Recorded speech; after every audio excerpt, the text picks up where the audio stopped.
Bueno, hablemos ahora de la educación, que es un derecho de todos los mexicanos y que con esta contingencia ha visto modificada la forma de enseñar, de aprender y lo que implica también varios retos en el sistema educativo de nuestro país. Para hablar de este y otros temas, me da muchísimo gusto saludar al doctor Ángel Díaz Barriga, quien es doctor en Pedagogía por la Facultad de Filosofía y Letras y quien ha sido profesor de esta universidad por muchos años. Doctor, buenas tardes, un gusto que esté con nosotros en este espacio de la UNAM Responde. Rosa, muy buenas tardes al auditorio. Doctor, pues comencemos. Una de las primeras acciones cuando se dio a conocer este tema de la contingencia y de la pandemia en nuestro país fue precisamente el de la educación y bueno, fue a partir del 23 de marzo, que las escuelas se cerraron. ¿Cuál es el panorama de la educación hoy en día en nuestro país en relación con esta contingencia sanitaria? Mira, yo diría que es la primera ocasión en nuestra historia y probablemente en la historia mundial que se suspenden masivamente las actividades escolares. Te daría un dato nada más: 1.370 millones de estudiantes, esta pandemia los ha llevado a su casa y los ha dejado sin escuela. Entonces, todos los sistemas educativos, y ya refiriéndome al sistema educativo mexicano, estamos en la necesidad de preguntarnos qué es lo que tenemos que hacer frente a la educación. Yo creo que no hemos hecho la pregunta adecuada, porque la pregunta que se ha hecho es cómo seguimos con los planes de estudio, o cómo seguimos con las clases, o cómo seguimos trabajando con los alumnos y les pedimos que sigan haciendo una carpeta de experiencias o que tengan contacto con sus maestros, etcétera. Me parece que la pregunta tendría que ser otra: ¿cuál es el papel de la escuela? Y hasta dónde la escuela no está cumpliendo su papel, se ha alejado de su papel, porque la escuela tendría que ser el espacio ciertamente de formación y aprendizaje, pero donde el estudiante aprende lo significativo para su vida. Entonces, yo veo como un cierto error el decir que siga el plan de estudios como si no hubiera pasado nada. Ha pasado y ha pasado mucho. Y lo que ha pasado es, hay una pandemia global.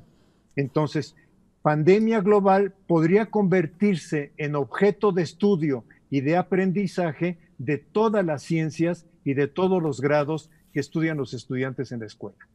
Efectivamente, doctor, esta pandemia obliga a replantear las formas de aprender y de enseñar y en este sentido me gustaría que nos hablara también de las posibilidades, de las herramientas y de la efectividad de tener una educación a distancia, porque es posible y sucede en algunos grupos, tanto en nuestro país como en distintos países y en universidades importantísimas. Entonces, ¿le parece si hablamos de este tema, de cuáles son las posibilidades y las herramientas, porque también hay ventajas en esta transformación? Bueno, primero yo diría, en el caso mexicano estamos trabajando con 3 estrategias: educación a distancia digital o mediada por tecnología, educación a distancia por televisión educativa y educación por radio. O sea, si bien se le ha dado muchísimo más, yo diría, reflectores a la parte digital, a la parte de tecnologías, me parece que es la que en este momento tenemos menos condiciones para desarrollar. Okay. Esto es, no se trata de colocar a un profesor de un lado del monitor y pensar que del otro lado van a estar estudiantes escuchándolos. Eso lo sabemos hacer en el salón de clases. Eso no sirve cuando utilizamos el medio tecnológico digital. La pregunta es, ¿México está capacitado? Yo diría, no necesariamente la respuesta sería sí, porque saber moverse en una computadora, saber usar determinados programas en una computadora, no habilita a una persona para hacer trabajo de educación digital. Yo pondría un ejemplo. Las universidades mexicanas, que es donde se ha desarrollado un poco más el tema de la educación a distancia digital, en realidad nunca hacen un curso con una persona. Siempre es un especialista en la materia, en biología, por ejemplo, un especialista en didáctica que aborde el tema de cómo graduar el proceso de aprendizaje del sujeto y un especialista en manejo de diseño tecnológico. Okay. Y si no se juntan estos 3 especialistas, no se logra hacer un programa mediado por tecnología a distancia. ¿Qué es lo que se está haciendo? Poner profesores frente a la computadora y ponerlos a dar clase. Y esto para los alumnos, no tenemos una investigación consistente en este momento, pero lo que aparece en las redes sociales es que los alumnos dicen es muy aburrido. Esencialmente, Sí. doctor, lo que está mencionando es que falta un proceso de planeación para que esta educación digital cumpla su objetivo. No, yo pienso que este tendría que ser un proceso de formación de mediano plazo. Okay. La SEP, pienso que aquí nos está medio engañando porque dice, con Google Education, yo lo que voy a hacer es preparar a los maestros del mes de abril al mes de noviembre. Me parece perfecto que hagan un modelo de preparación de los maestros, pero los maestros que están trabajando en línea ya están trabajando en línea. No sé si me explico. Sí, O sea, sí. nos sorprendió la pandemia sin que tuviéramos una propuesta, sobre todo para educación básica, de educación digital bien formulada. Y lo que se está haciendo, quizá algunas escuelas privadas, esto habría también que separarlo, quizá algunas escuelas privadas que ya tenían un manejo de tecnologías y donde los alumnos en su casa tienen conectividad y tienen computadora, pueden avanzar un poquito más en esto. Pero esto lo que crea es más desigualdad social. O sea, finalmente cuando tenemos pocos estudios, aquí cuando la CENTE, la sección 9 del sindicato, hizo una encuesta a nivel de la Ciudad de México, encontró que solo el 27% de los estudiantes tiene una computadora conectada en su casa, pero que solo el 57% de los profesores dice, yo tengo formación básica para manejar algún programa como Word, como Excel, etcétera. Y solo el 1%, casi el 2% dice, yo me he formado para trabajar digitalmente. Entonces, estamos ante, digamos, un proyecto de la SEP que entiendo la presión de la respuesta, pero que es una respuesta inadecuada para la realidad del país que tenemos. Doctor. Si tomo otro, no, termine, perdón, adelante. Si tomo otro estudio del el Fondo Consultivo del CONACYT, lo que plantea es que solamente 20,000 hogares en México tienen computadora con conectividad. O sea, pensar que nuestra salida hoy es la educación digital es falso.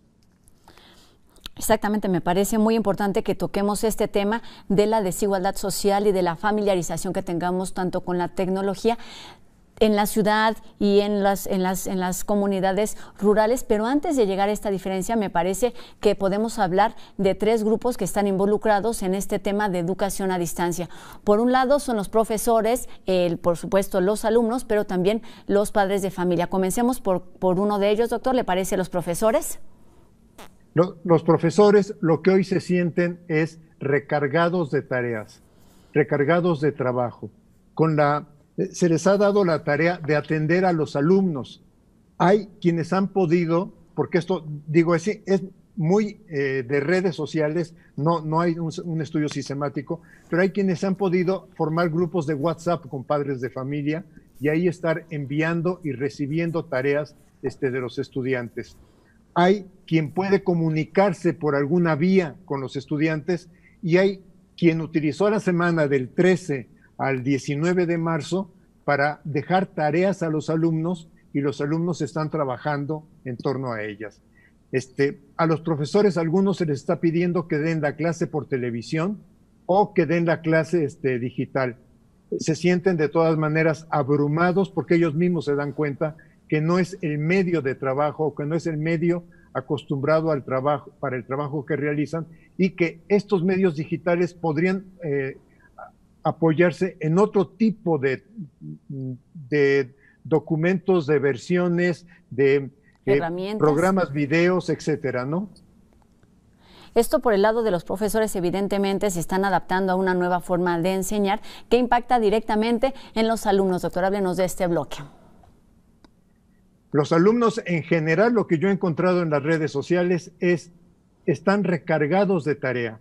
Pareciera que un programa en línea es presentar una clase, dejar una lectura y hacer 20 preguntas. Y entonces los alumnos están con cada clase acumulando preguntas que incluso los que están en televisión dicen, no alcanzo a anotar todas las preguntas que están dictando en el televisor. Esto lleva un poco a comentarios de padres de familia, porque los padres de familia dicen, es que ahora veo a mi hijo tener que estar resolviendo preguntas por más horas que realmente las que tenía cuando estaba en la escuela. ¿Esto significa que hay más aprendizaje? Honestamente, yo lo dudo. Yo lo dudo porque en este contexto, en realidad, la preocupación de la autoridad educativa ha sido cumplir con el plan de estudios. Y pienso que lo que tendría que haber hecho la autoridad educativa sería impulsar un trabajo de proyectos bajo la pregunta, ¿cómo surgió el COVID? ¿Qué significa el COVID? ¿Qué problemas ha creado a nivel económico, a nivel de relaciones sociales, a nivel de relaciones familiares, a nivel de ciencia? Entonces, decimos que en la escuela los alumnos aprenden ciencia, geografía, historia, español y que aprenden matemáticas. Podríamos mostrar que si la SEP hubiera armado un gran proyecto que se podría llamar pandemia COVID, las casas podrían trabajar, los hogares podrían trabajar, el niño que está en tercero de primaria con el niño que está en primero, segundo de secundaria, con diferentes niveles, pero en un mismo proyecto. No sé si me explico. Sí, o sea, claro que sí, doctor, las preguntas de ciencias que se tendría que hacer el niño de tercero de primaria son más simples que las preguntas de ciencias que se tendría que hacer el niño que está en segundo de secundaria. Pero los dos hermanos estarían trabajando en conjunto y el proyecto sería un proyecto de hogar en donde podrían consultar lo que puedan en redes, lo que puedan con sus adultos, lo que puedan que capten en radio o en televisión. Y cuando digo en ciencias, bueno, para geografía sería una cosa excelente, o sea, cómo ha impactado los diferentes países, cuál es la población, cómo afecta la economía de esta población. Para historia también da para muchísimos temas. ¿Cuántas pandemias ha habido en el mundo? ¿Por qué esta pandemia es distinta a otras pandemias? Para matemáticas, para aritmética, un niño de tercero de primaria puede hacer operaciones básicas bajando números de cuántos enfermos, etcétera. Un estudiante de secundaria probablemente tenga que hacer trabajos más estadísticos o incluso conversión de temas aritméticos a temas algebraicos. O sea, yo pienso que faltó creatividad aquí por parte de la autoridad educativa para pensar que, lejos de pensar que el plan de estudio se debe cumplir, lo que habría que pensar es, la pandemia es una oportunidad distinta de aprendizaje. Pues con esto nos quedamos, doctor, y cerramos este primer bloque de entrevistas. Seguiremos platicando con usted después de una pausa aquí en la UNAM Responde sobre todas estas implicaciones y los retos que implica el coronavirus para la educación en nuestro país. Así que agradezco que nos permita unos minutitos y ahora hacemos una pausa aquí en la UNAM Responde.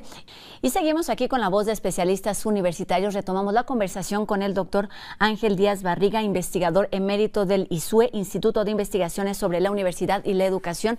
Doctor, pues hablábamos antes de la pausa de las dificultades que están teniendo los distintos actores en el tema de la educación, que se están enfrentando a una nueva forma de enseñar y de aprender con esta pandemia. Me gustaría que retomáramos este tema hablando justamente del tema central de la educación, que es el aprendizaje. ¿Cómo lograrlo? ¿De qué herramientas se pueden echar mano ahora estando en esta contingencia para que se puedan seguir implementando aún después de regresar a la vida cotidiana en las escuelas, doctor? Mire, yo veo dos conflictos en este momento. Hay un conflicto que impulsa mucho a la autoridad educativa en términos de que el curso escolar se debe cumplir. Y entonces se dice, llevábamos el 73% del curso antes de que la suspensión, estamos siguiendo actividades que nos van a permitir, con la extensión del calendario a julio, cumplir con el plan de estudios. Yo creo que aquí está preocupado, hay una mayor preocupación por un plan de estudios que por un aprendizaje. A ver, ¿qué quiero decir? Los estudiantes están también viviendo una situación inédita. Los estudiantes están reencontrándose con muchas situaciones en su entorno familiar. una, un presupuesto de la educación, un presupuesto de la escuela, es que la escuela acerca al alumno a los problemas que tiene en su entorno. Sin embargo, ahorita vemos como si la escuela le estuviera dando la espalda a los problemas del entorno. Hay prioridad sobre el currículo, sobre los planes de estudio formal, sobre los libros de texto y no sobre lo que está pasando y lo que está viviendo el estudiante. Yo creo que es un momento excepcional, yo diría, para que como sociedad mexicana, como educadores, como especialistas en temas educativos, nos volvamos a preguntar qué queremos de la escuela, para qué existe la escuela, qué buscamos con la escuela. Y si la escuela la buscamos para que el estudiante aprenda un plan de estudios, creo que estamos haciendo bien la tarea.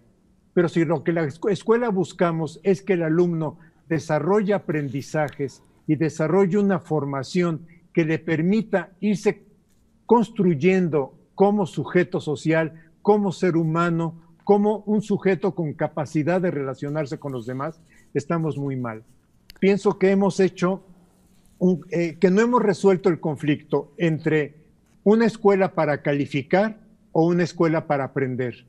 Yo diría, no importaría ahorita mucho en este contexto que no fue pensado, que no fue provocado intencionalmente por el sistema educativo, pero que es un contexto ideal para decir, ¿saben qué? Vamos a dejar de lado las calificaciones y nos vamos a preocupar por los aprendizajes cotidianos que tiene el niño. Es un momento para pensar qué es más importante, el plan de estudios formal y el libro de texto o la realidad cotidiana que está viviendo el estudiante. Todos sabemos que el punto de aprendizaje de un alumno es esto que tiene en su entorno. Entonces, si a mí me dice qué retos de aprendizaje hay, el reto es cómo le regresamos el significado a la propia escuela, cómo reconstruimos nuestro concepto de escuela y cómo le regresamos al alumno la posibilidad de encontrarse para aprender. Pienso que el ejercicio que ayer se hizo en el sector salud con el subsecretario López-Gatell, de preguntarle a niños, quienes pudimos seguir algunas de las preguntas que hicieron los niños, vemos que los niños tienen una capacidad enorme de expresar creatividad a través de las preguntas, no de responder lo que los maestros queremos que respondan, o no de responder lo que el plan de estudios pensó que pueden responder. Yo pienso que es momento de voltear la cara hacia el alumno, hacia las distintas etapas del alumno y preguntarle, en este contexto, ¿qué es lo que tú puedes aprender? Y vamos a encontrar que hay respuestas que nos sorprenden, porque están inundados de una información que es cierta, están inundados de una información en torno a que esta pandemia es única, no se había presentado en la humanidad y tiene un conjunto de efectos que pueden ser aprovechados. También es momento, perdón, para pensar en padres y madres de familia, pero sobre todo en las madres de familia, cómo en esta pandemia se les ha recargado el rol. O sea, ya no solamente son las responsables del hogar, son las responsables también de cumplir con su trabajo. Varias madres maestras comentan que tienen además que cumplir con dar la clase en línea o con dar la clase en televisión, pero además ahora también tienen que atender al niño de tercero de primaria, al niño de primero de secundaria, etcétera. O sea, no nos estamos dando cuenta sobre quién estamos recargando todo el trabajo de este modelo de escolaridad que quizá tendríamos que romper. Doctor, pensamos entonces en los tres actores, tanto profesores como alumnos, como padres de familia, saturados por distintas actividades, dada la contingencia y la situación de crisis que nos tiene fuera de nuestra vida cotidiana. Teniendo este contexto y además considerando la experiencia que usted tiene dentro de los estudios de la universidad y de la vida académica, ¿cuáles podrían ser como los datos o los retos más urgentes, los temas, más que retos, cuáles son esos temas urgentes a considerar durante esta etapa para que no sea justamente un tiempo perdido, sino sea como un tiempo de reflexión y de aprendizaje? ¿Cuáles son esos temas en los que se debieran ocupar las autoridades, sí, del país, pero también la comunidad educativa en todos los niveles? Pienso que lo dije hace rato. O sea, pareciera que la autoridad educativa, y en parte es entendible, está más preocupada porque se cumple el plan de estudios. Y pienso que es el momento también en donde tendríamos que analizar qué, como sociedad, qué queremos de la escuela, para qué se creó la escuela después de la Revolución Francesa, para qué crearon la escuela los sistemas educativos. O sea, si crearon la escuela solamente para entretener y tener a los niños un momento, o si crearon la escuela para que sea un espacio real de aprendizaje. Y no puede haber aprendizaje donde no acercamos el contenido del aprendizaje al interés del niño y a la vida cotidiana que está viviendo el niño. Entonces, el niño desde su vida cotidiana nos podría reorientar cómo estructurar este aprendizaje. Esto significa que quizá todos los especialistas, incluyéndome, de que podemos decir, a ver, hagamos el plan de estudios en matemáticas así, o en español así, o en química así, volteemos el asunto y empecemos a ver ¿para qué sirven las matemáticas a un niño de tercero de primaria? ¿Qué necesita aplicar de la química un estudiante que está en tercero de secundaria? De otra forma, vamos a seguir con esto que encontramos en la literatura, porque toda la literatura, casi yo diría, reto que me muestren que no, toda la literatura que analiza la escuela, lo que critica es la escuela funciona ya en su lógica de escolarización. Esto es, en su lógica de promover algo que sirve para la escuela, pero no sirve para la vida. Y pienso que la pandemia nos puede ayudar a pensar que es el momento en que tenemos que empezar a replantear la noción escuela, la noción aprendizaje, la noción alumno y, por supuesto, reconstruir la función docente. Porque reconstruir la función docente, sí, tiene que estar fundada en un saber, pero también tiene que estar fundada en un saber escuchar y saber acompañar. Y entonces, para terminar estos minutos de entrevista, doctor, le preguntaría solamente para cerrar, se trata de una oportunidad para ver esta contingencia y la situación en la que se encuentra el sistema educativo en nuestro país para mejorar. Se trata de una oportunidad de aprendizaje, pero también de modernización. Exacto, pero no apostar a que lo digital va a resolver aquellos problemas que no hayamos pensado. Entender que tenemos una sociedad altamente desigual. O sea, en ese sentido yo pienso que es correcto que se esté trabajando con televisión, con radio, que se estén haciendo programas de radio en lenguas indígenas. Considero que es una respuesta correcta, pero no se está trabajando el elemento sustantivo. ¿Cuál es el papel de la escuela en la formación del alumno? Pues sí, con esto nos quedamos. Las herramientas están ahí, tanto las digitales, la televisión, como el radio, por supuesto los profesores, los libros, y lo que se busca o lo que se tendría que buscar en todos los sentidos es el de prepararnos para la vida. Doctor, con esto terminamos. Le agradezco mucho que nos haya acompañado en estos minutos de la UNAM Responde con todo su conocimiento en torno al tema de la educación. Doctor Ángel Díaz Barriga, doctor en pedagogía y profesor emérito del ISUE. Muchas gracias.